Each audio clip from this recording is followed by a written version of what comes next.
As we have said all day, we have met people who remind us what teachers do, how much they care, even in the face of terror.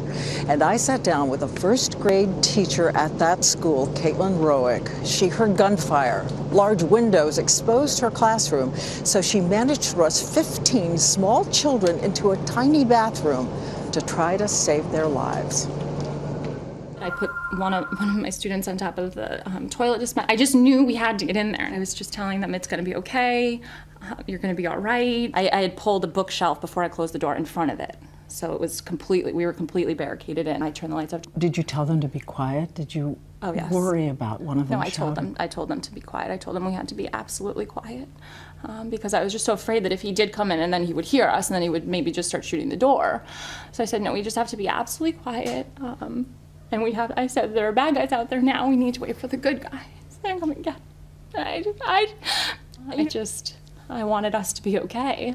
And I'm so saddened that there are people who in this situation are not okay. And my heart goes out to anyone who knew them and was a part of their lives. I just can't imagine. Did they cry?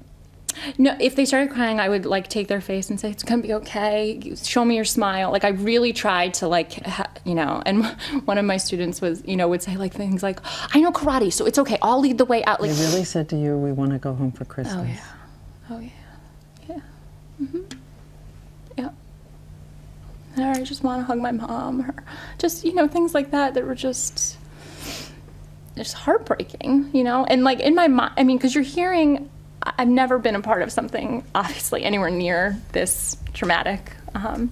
And so I'm hearing the gunfire in the hallway, and I'm thinking in my mind, I'm the first classroom. Why isn't he coming? I'm thinking we're next. And, and in my mind, I'm thinking, as a 6-year-old, 7-year-old, what are your thoughts? What are your, and I'm thinking that I have to almost be their parent. I have to tell them, So I said to them, I need you to know that I love you all very much and that it's going to be okay, because I thought that was the last thing they were ever going to hear. I thought we were all going to die. And I don't know if that's okay, teachers and, but I wanted them to know someone loved them, and I wanted that to be one of the last things they heard. Not the gunfire in the hallway. It's just so horrible. So horrible. Horrible.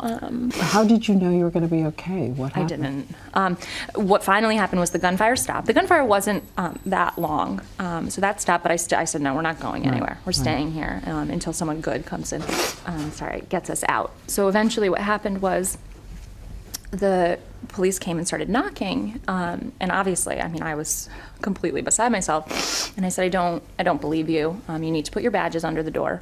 So they put their badges under the door. I said, if you're really a police officer, then you would have a way to get in here. You would have a key, or you would have gotten it from the janitor. If everything's okay now, you would have found the keys. So he had the keys, and he found the right one, and he unlocked the door, and then they brought us out to the firehouse to meet up with the rest of the teachers and students, waiting for parents to come and pick them up. I think there are a lot of people who want all the teachers to know how much it means to them, how much they care about their children. Mm-hmm. How could you not? Thank you. Thank you.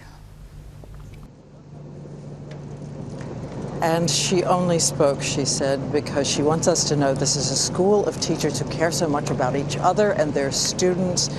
She wanted to pay tribute to all of them tonight, and she is praying for all those who are grieving.